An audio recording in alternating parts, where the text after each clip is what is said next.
마이클 샌들 교수, 정의란 무엇인가?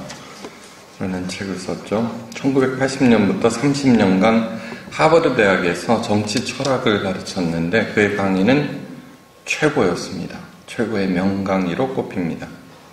그가 쓴 책 정의란 무엇인가는 우리나라뿐만 아니라 전 세계적으로 베스트셀러가 되었습니다. 현재 온 세계가 앓고 있는 이 금융 위기는 인간의 탐욕이 빚어낸 마지막 혼란입니다. 걱정하고 갈망하고 분노하고 또한 앞길을 모색하면서 사람들은 각자의 생각들을 쏟아냅니다. 그 수많은 생각들은 혼란을 더 깊은 혼돈으로 몰아갑니다. 마이클 샌들 교수는 이 갈피를 도대체 잡을 수 없는 카오스 한가운데 정의라고 하는 화두를 던지면서 그 수많은 생각들을 모아서 가닥을 잡아주고 그리고 갈 길을 제시해 줍니다.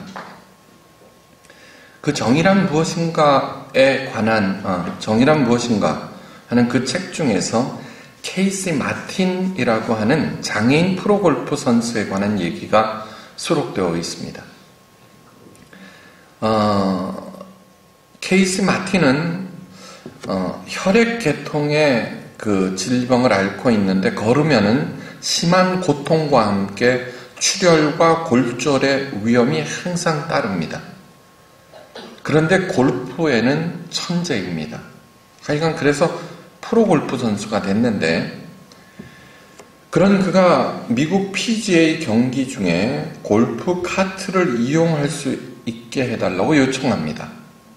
하지만 PGA는 프로들의 경기 중에 카트를 절대로 이용할 수 없다는 규정을 들어서 거절합니다.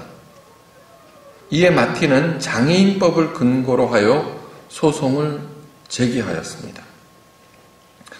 이 사건은 결국 올라가고 올라간 끝에 연방 대법원까지 올라갔고 근엄한 대법원 판사들은 골프 코스에서 카트를 타고 다니며 샷을 하는 사람도 프로 골프 선수라고 할 수 있는가라는 언뜻 들으면 어리석어 보이는 이 질문에 머리를 맞대고 씨름해야 했습니다.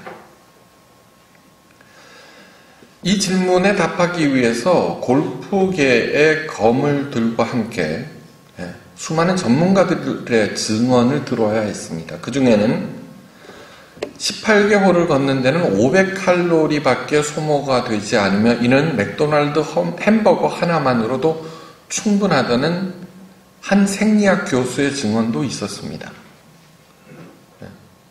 법학도 잘 들으세요. 결국에는 대법원 판사들이 7대2로 마틴이 카트를 이용할 수 있다고 판결했습니다. 그런데 대법원 판사 두 사람은 끝까지 자기의 주장을 굽히지 않았습니다. 그런데 승패가 중요한 것이 아닙니다. 긴 재판 과정을 통해서 판사들이 다뤄야 했던 것은 다름 아닌 골프의 본질입니다. 샌들 교수가 그 재판을 거론한 것은 삶의 본질을 논하지 않고는 정의를 말하기 불가능하다는 얘기를 하고 싶어서입니다. 이게 한 선수가 카트를 타든 말든 그런 거 중요한 것이 아니라 그 긴 논의 과정을 통해서 본질을 보았다는 것입니다. 문제가 아무리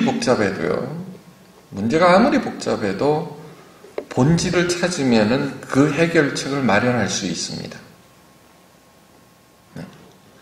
인터넷을 통해서 정보의 홍수를 이루죠? 그것과 접속하지 않으면 뒤떨어지는 것 같죠? 아니요. 저는 문자 메시지도 보내지 못합니다. 그래도 멀쩡하게 잘 살아있고, 이게 본질을 보자는 얘기입니다. 마이클 샌들 교수가 말하는 정의라고 하는 것은 미덕을 키우고 공동선을 고민하는 것. 공동선, 모두에게 선하는 것. 그것을 고민하는 것. 한마디로 말해서 더불어서 함께 사는 것이 정의라는 것입니다. 더불어서 함께 사는 것. 아리스토텔레스, 칸트, 니체 등 그 어렵고 골치 아픈 수많은 이론들과 사례들을 들먹이면서 정의에 대해서 정말로 머리에 쥐나게 생각하게 해놓고는 너무나 간단하게 내린 결론이 아닌가 하는 생각이 들지 않습니까? 네? 그 책을 한번 읽어보십시오. 네. 그런 생각이 듭니다. 아니, 이따만한 책 키워대갖고 나중에 결론이 뭐냐 그러면 정의란 더불어 함께 사는 세상을 만드는 것 이래버립니다. 그러나 결코 그렇지 않습니다. 이것이 정의란 무엇인가라고 하는 책이 세계적인 베스트셀러가 되었고 그 책에 열광하는 것. 그건 뭐냐 하면은 이제 드디어 많은 사람들이 요즘 얘기하듯이 99%가 그렇게 생각했다는 것입니다. 이런 학자들이나 이런 책들이 중요한 이유는 그 수많은 생각의 홍수들, 점점 어두워진 거기에서 가닥을 잡아준다는 것입니다. 살벌한 적자 생존의 경쟁 시대가 종언을 구하고 드디어 더불어 함께 사는 시대가 대세가 된 것입니다. 그러므로 자녀 양육도 공부도 사업도 정치도 목회도 모두 더불어 함께 사는 세상을 만들 생각으로 해야 합니다. 자녀 양육도요, 취업도요, 사업도요. 즉 더불어서 함께는 하나님께서 창조하시고 운행하고 계시는 21세기의 시대 정신입니다. 또한 난제들을 해결할 수 있는 본질이자 키워드입니다. 뭐 전도는 이렇게 해라, 봉사는 이렇게 해라, 목회는 이렇게 해라, 구역 관리는 이렇게 하라, 상관없습니다. 더불어서 함께 사는 세상 만들기. 그 마음으로 공부하고 그 마음으로 살아가야 합니다. 여전히 사람들은 경쟁하고 탐욕을 부리고 대립하고 권모술수를 쓸 것입니다. 자기를 드러내고 자기를 확장하고 강화시키는 일 몰두할 것입니다. 그러나 더불어서 함께라는 본질을 절대로 거스를 수가 없습니다. 오늘 본문에서 사도 바울은 두 사람을 언급하고 있습니다. 디모데와 에바브로디도. 이 두 사람에 대해서 사도 바울은 다음과 같이 설명합니다. 디모데를 자식이 아비에게 함같이 나와 함께 복음을 위하여 수고한 사람이라. 디모데는 오늘날 터키의 동남부에 위치한 루스드라 출신으로 아버지는 헬라인이었고 어머니는 또 외할머니는 유대인이었습니다. 그리고 또한 성품이 조용한, 그리고 성경을 읽어보면 좀 병약한 그런 청년이었습니다. 사도 바울의 1차 전도 여행 때 만나서 그리스도인이 되었는데 이 디모데는 평생 동안 사도 바울을 도왔습니다. 얼마나 열심히 도왔던지 평생 독신이었던 사도 바울은 디모데를 믿음으로 낳은 아들이라고 최고의 신뢰를 보냈습니다. 믿음으로 낳은 아들은 배 아파 낳은 아들보다 훨씬 좋습니다. 이번에도 그랬습니다. 사도 바울이 말합니다. 내가 디모데를 속히 너희에게 보내기를 주 안에서 바람은 너희 사정을 알므로 안위를 받으려 함이니 이는 뜻을 같이 하여 너희 사정을 진실히 생각할 자가 그 밖에 내게 없습니다. 빌립보 교회에 심각한 문제가 생겼습니다. 그것은 뭐냐 하면은 유대주의자들이 들어와서 막 잘못된 가르침을 퍼뜨리고 있고, 또 하나는 뭐냐 하면은 빌립보 교인들 간의 불화입니다. 이게 문제가 별로 심각하지 않았으면은 그냥 넘어갈 텐데 심각해졌습니다. 그런데 사도 바울은 수감 상태입니다. 누구를 보낼까? 디모데밖에 없었습니다. 그래서 디모데를 보냅니다. 사도 바울 자신처럼 생각하고 일을 처리할 사람이 디모데 외에는 없었기 때문입니다. 또 에바브로디도를 나의 형제요, 함께 수고하고 함께 군사된 자요, 너희 사자로 나의 쓸 것을 돕는 자라고 설명합니다. 에바브로디도는 빌립보 교인들이 사도 바울이 감옥에 수감되었다는 소식을 듣고는 영치금을 모았습니다. 그리고서는 사도 바울에게 그 돈과 함께 보냈습니다. 그 가는 길이 뭐냐 그러면 배 타고 걸어서 가야 됩니다. 수백 킬로를. 그냥 택배로 보내는 그 정도가 아니라는 걸 아셔야 됩니다. 그런데 에바브로디도는 단순한 전달자가 아니라 사도 바울의 선교에 적극 동참하여서 수고를 아끼지 않았습니다. 로마에 머물면서 그 행동이 자유롭지 못한 사도 바울 대신에 복음 사역을 수행하였는데, 군사된 자라는 설명을 통해서 그가 몸을 사리지 않고 담대하게 복음을 전하였다는 것을 알 수 있습니다. 저가 그리스도의 일을 위하여 죽기에 이르러도 자기 목숨을 돌아보지 아니하였다고 본문에 나와 있습니다. 그죠? 그렇게 할 정도로 얼마나 열심히 맡은 일을 수행하였는지 죽기 직전까지 갔다는 것입니다.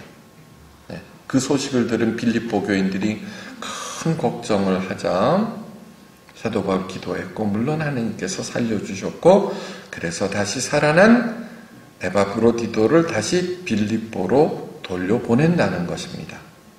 그 내용을 쓴 이유는 에바브로디도가 그냥 거기 가서 대충 한 것이 아니다 라는 것을 알게 하기 위해서입니다. 무슨 일을 하든지 나름의 의도와 목적이 있습니다. 돈을 버는 목적, 하나님을 믿는 목적, 또한 사도 바울이 빌립보 교인들에게 그 편지를 쓰는 의도, 목적, 디모데와 에바브로디도에 대해서 그렇게 길게 설명하는 의도, 그리고 그들을 빌립보 교회에 보내는 의도, 또한 디모데와 에바브로디도가 사도 바울을 물불을 가리지 않고 돕는 의도와 목적. 오늘 본문에서 사도 바울은 자신의 의도, 이 편지를 쓰는 의도를 스스로 이렇게 밝히고 있습니다. 너희 사정을 알므로 안위를 받으려 함이라. 나를 섬기는 너희의 일에 부족함을 채우려 함이니라. 언뜻 들으면은 사도 바울 자신의 안위를 위해서, 위로. 그 교회 내가 설립했는데 문제가 났다는 거야? 어떤 놈이 지금 들어와 있는 거야? 그렇게 생각할 수도 있습니다. 그죠? 또한 많은 영치금을 보냈음에도 불구하고 부족함을 더 채우기 위해서, 그냥 언뜻 들으면은 그 먼 길을 디모데와 에바브로디도로 가게 하는 것처럼 들립니다. 자기 자신의 안위와 이득을 위해서. 만약에 정말 그런 의도로 그렇게 하였다면 사도 바울은 나쁜 사람입니다. 하나님께서 천지만물과 우리 인간들을 창조하신 의도와 목적도 있고, 하나님께서 행하시는 모든 일에 분명한 의도와 목적이 있습니다. 만약 사도 바울이 자신의 안위를 위해서 그렇게 한 것이라면은 하나님께서는 이 편지를 신약 성경에 포함시키지 않게 하셨을 것입니다. 하나님의 의도와 목적 성경을 분명하게 올바로 이해하는 것이 모든 삶의 기초가 됩니다. 우리 인간들이 불행한 이유, 교회가 타락하고 기독교가 변질되는 이유는 하나님의 의도, 하나님의 뜻을 오해하고 왜곡하였기 때문입니다. 죄, 그거를 헬라어로 하마르티아라고 그럽니다. 하마르티아는 다른 뜻이 없습니다. 관역에서 빗나가다입니다. 관역에서 빗나가다. 그러므로 관역이 무엇인지 분명히 알아야 합니다. 관역은 곧 하나님 자신과 그분의 뜻입니다. 그 관역에서 빗나간 모든 것이 죄입니다. 바리새인들과 오늘날 많은 교인들이 열심히 그 관역을 향해서 날아간다고 하면서도 하나님의 의도를 오해함으로써 전혀 엉뚱한 방향으로, 때로는 전혀 반대되는 방향으로 날아가 버립니다. 한 유명한 목사님의 설교를 듣다가, 방송을 통해서 듣다가 정말 깜짝 놀랐습니다. 여호수아 시대 때 가나안 땅으로 2명의 정탐꾼을 보냈는데 기생 라합이 이 2명을 집에 숨깁니다. 기생이라고 그랬지만 그는 거리의 여자입니다. 가나안 군사들이 집을 수색하러 들이닥쳤습니다. 그때 라합은 이스라엘 정탐꾼을 숨기고는 그 군인들에게 거짓말을 해서 따돌려 버립니다. 이 사건을 예로 들면서 그 목사는 옳은 일을 위해서 하는 거짓말은 하얀 거짓말이라고 하는데 해도 괜찮다. 성경에서 몇 가지 예를 더 들었습니다. 다윗의 예도 들고 하면서 이것은 하나님의 의도를 완전히 왜곡시킨 엉터리 설교입니다. 오늘 본문을 통해서 사도 바울 하면은 우리가 껍벅 죽는 끝발 있는 사람 아닙니까? 그죠? 나의 부족함을 채우려 함이라는 그것을 놓고 채워라 그럴 수 있습니다. 종교개혁이 일어난 결정적인 계기는 교회의 면죄부 판매입니다. 교회가 인간의 죄, 죽은 사람들의 죄까지도 사할 권한을 가졌다고 주장하면서 면죄부를 고가로 굉장히 비싼 값으로 판매했습니다. 죽은 사람의 죄까지도. 그래서 부자 아들은 돌아가신 아버지를 위해서 면죄부를 샀습니다. 어떻게 이런 얼토당토 않는 일을 벌이게 되었을까요? 잘 들으셔야 됩니다. 공적 사상 때문입니다. 공적. 그 사람의 공적이 커. 이거. 여러분, 좋은 일, 훌륭한 일을 하면은 공적이 쌓입니다. 맞는 말입니다. 틀리지 않습니다. 맞습니다. 그런데 다음 단계로 넘어가면서 작은 문제가 발생하기 시작합니다. 그 훌륭한 일을 많이 한 사람은 뭐예요? 영향력이 커져도 된다고 생각하고요. 그죠? 또한 더 발전합니다. 그 훌륭한 일을 많이 한 사람은 천국에 가고도 남을 공적을 남긴다는 생각을 합니다. 예를 들어봅니다. 성 프란시스, 정말 훌륭한 사람입니다. 그는 부자였습니다. 그의 모든 재산을 팔아서 가난한 사람들한테 다 나눠주고요. 청빈하게 살았습니다. 정말 청빈하게. 그리고 평생을 소외된 이웃을 돌보며 살았습니다. 겸손을 최고의 덕목으로 삼았습니다. 그는 정말로 훌륭한 사람이었습니다. 자, 성 프란시스가 100만큼의 공적을 쌓았다고 합시다. 그 중에 자신을 구원하기 위해서 1만큼을 썼다고 합시다. 그럼 나머지 99가 교회에서 이제 관리한다는 것입니다. 99를. 여러 성인들이 있습니다. 왜 자꾸 그런 성인화 작업을 하느냐 그러면 그 공적 사상 때문입니다.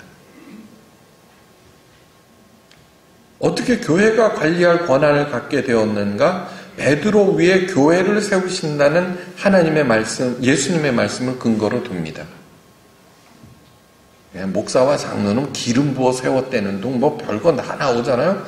하여간 그러한 모든 것들이 뭐냐 그러면은 어떻게 자기의 주장을 관철하고 권위를 세우고 하는 그런 일들에 과연 그 의도로 하나님께서 그 글을 남기셨으며 그런 의도로 자기를 권위를 세우라고 기름을 부으셨는가 물어야 한다는 것입니다. 무슨 뜻인지 아시겠습니까?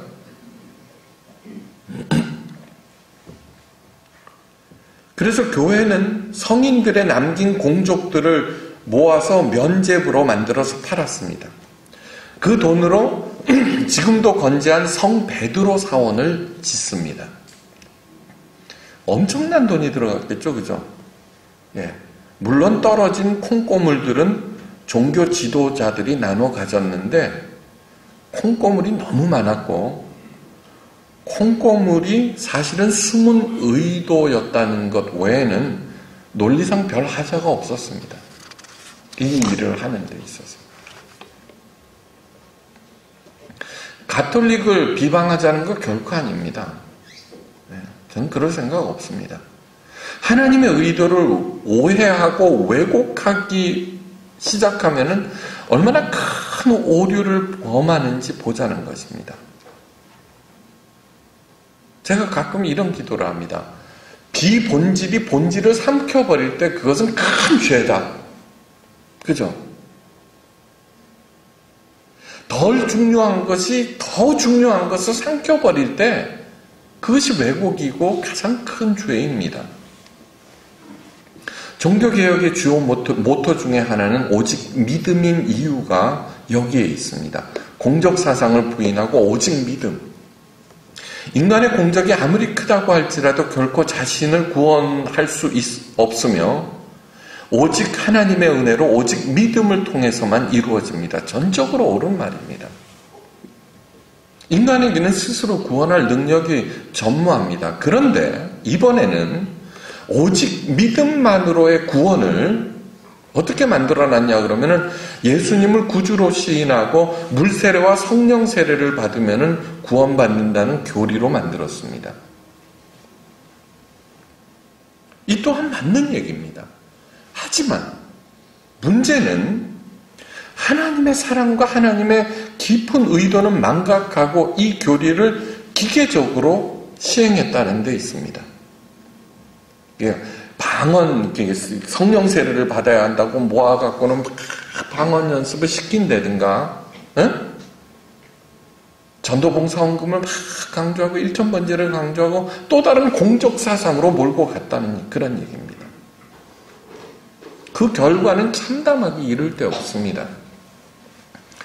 한 신문 조사, 어떤 단체에 따르면은 최근 엊그저께 나온 통계입니다. 종교계는요, 모든 종교계는 그 문제 많다는 대기업보다도 신뢰가 낮습니다.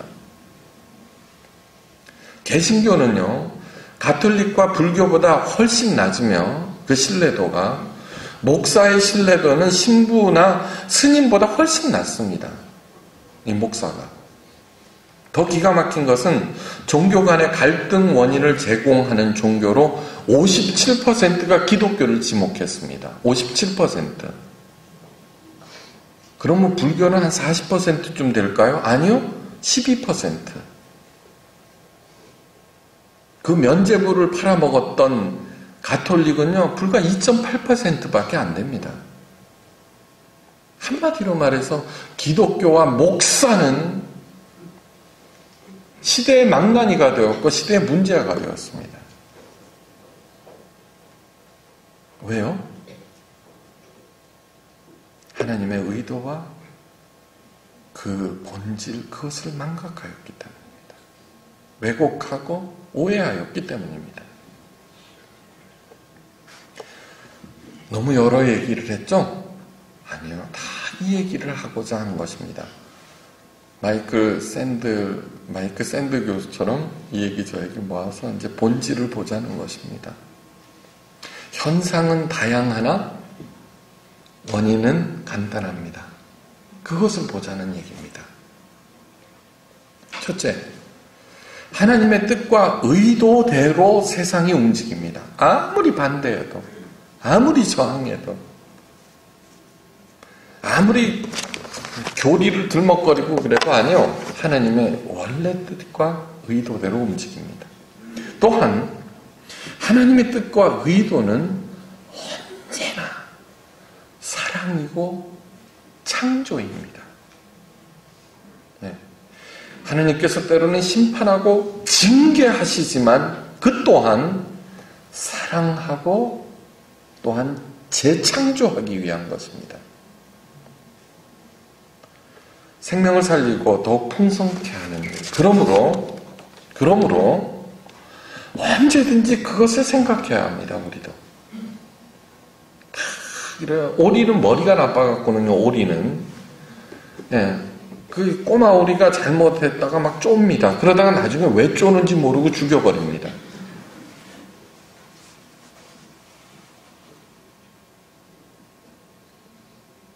굉장히 많습니다. 둘째,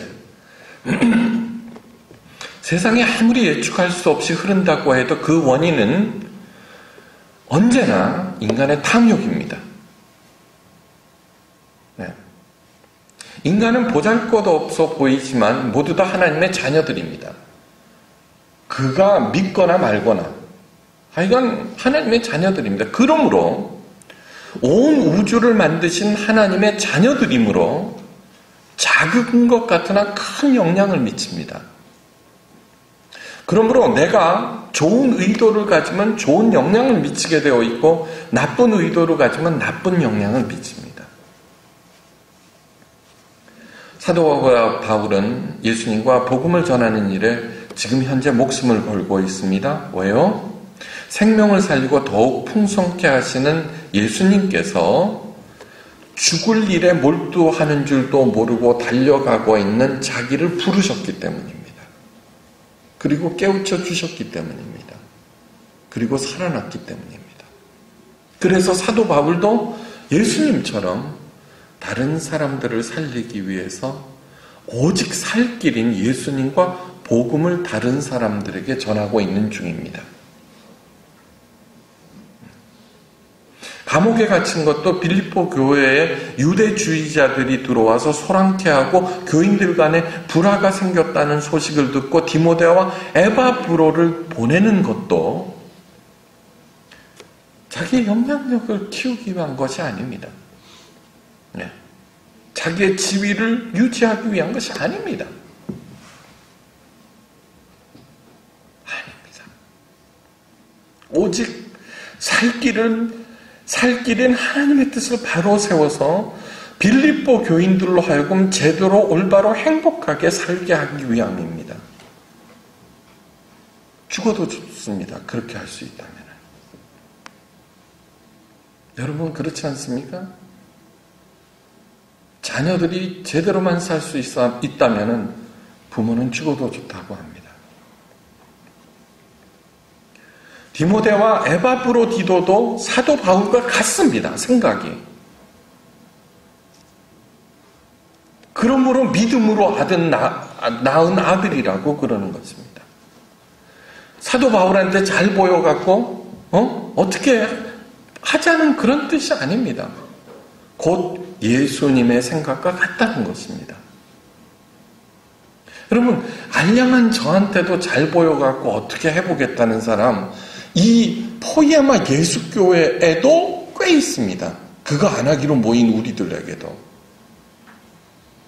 제가 그 전에 목회 그만둔 이유가 뭐냐 그러면 목회는 파워게임입니다. 정치입니다. 밥 먹고 할 짓이 없어서 그거 하나 아무리 10년 동안 개선해 보려고 해도 안 됐습니다. 그래서 그만둔 것입니다.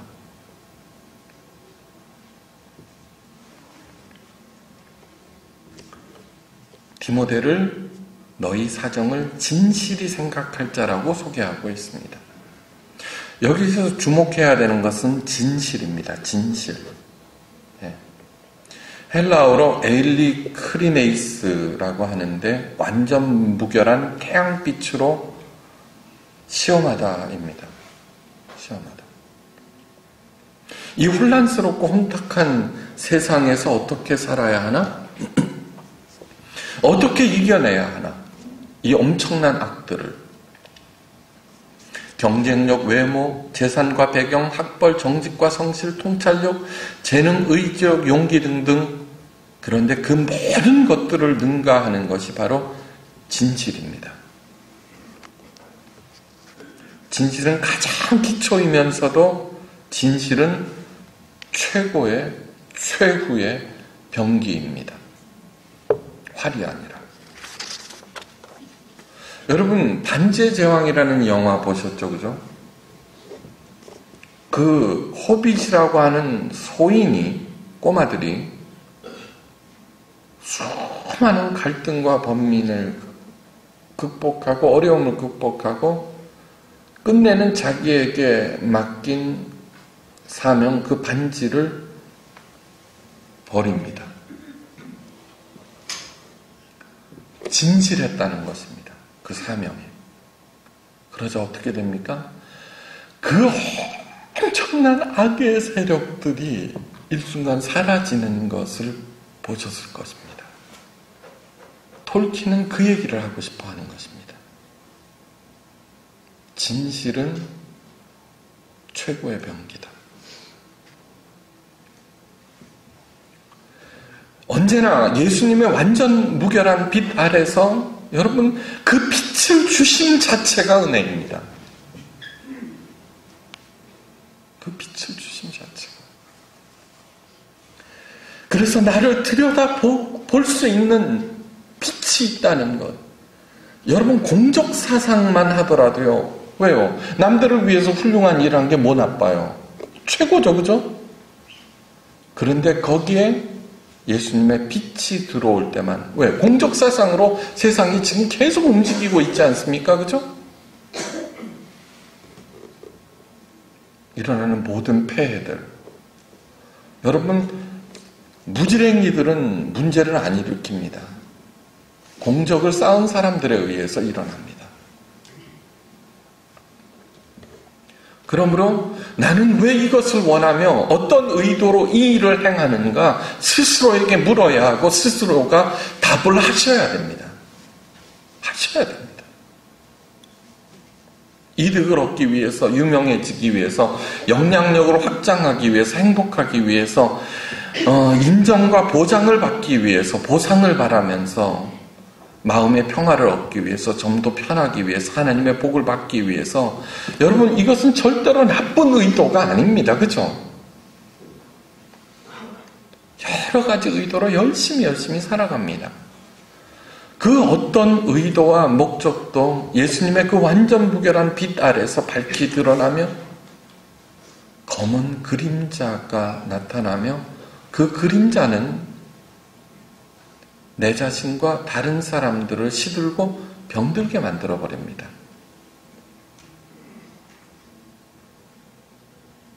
오직 진실만이 예수님의 완전 무결한 빛을 통과하며 그림자가 생기지 않습니다. 네. 모든 사람들이 상대방에 대해서 묻습니다. 그대는 진실한가? 끝내 최종 질문입니다. 하나님께서도 나를 향하여 너는 진실한가 물으시고 사람들은 또한 하나님을 향해서 하나님 당신은 과연 진실하십니까? 묻고 남편은 아내를 향해서 아내는 남편을 향해서 교인들은 목사를 향해서 대원들은 지휘자를 향해서 또 있습니다. 직업도 내가 하고 있는 직업도 내게 묻습니다. 당신은 나에 대해서 진실합니까? 이 질문, 그대는 진실한가라는 질문은 다른 말로 하면은 그대는 나를 사랑하는가입니다. 그렇죠? 그대는 나를 사랑하는가. 오늘 얘기하죠. 저기 오늘 교동문 읽었잖아요. 교동문을 읽으면서 나오는 게 봐요. 정직하게 행하며 공의를 일삼으며 그것도 아닙니다. 최종적으로 묻는 질문은 그 마음에 진실이 있으며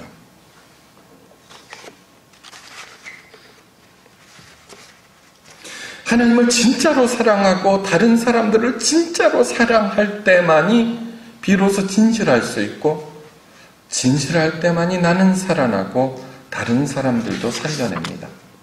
여러분, 이거 하셔야 됩니다. 나하고 가장 가까운 사람은 100만큼의 진실을 요구하지만, 그죠? 여러분들은 저하고 멀리 떨어져 있습니다. 그러므로 요구하는 진실이 그다지 크지 않습니다. 지 마누라한테는 10만큼 요구하고 딴 여자한테 100만큼 요구하면 이게 뭐예요? 불륜이지 뭐야. 여러분, 그걸 잘 생각하셔야 됩니다. 그러나 묻고 있다는 것입니다.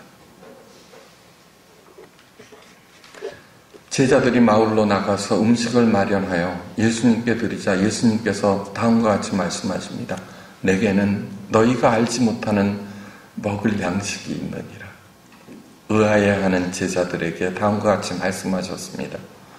나의 양식은 나를 보내신 이의 뜻을 행하며 그 일을 온전히 이루는 것이니라. 드디어 많은 사람들이 더불어서 함께 살아야 한다고 생각하게 되었습니다. 더불어서 함께 살아야 한다고 주장한 것은 얼마 전까지만 해도 1%도 안 됐지 않습니까? 드디어 하나님의 뜻에 동의하는 것입니다. 이 일에 초점을 맞추고 그 일을 열심히 하면은 하나님께서 먹이십니다.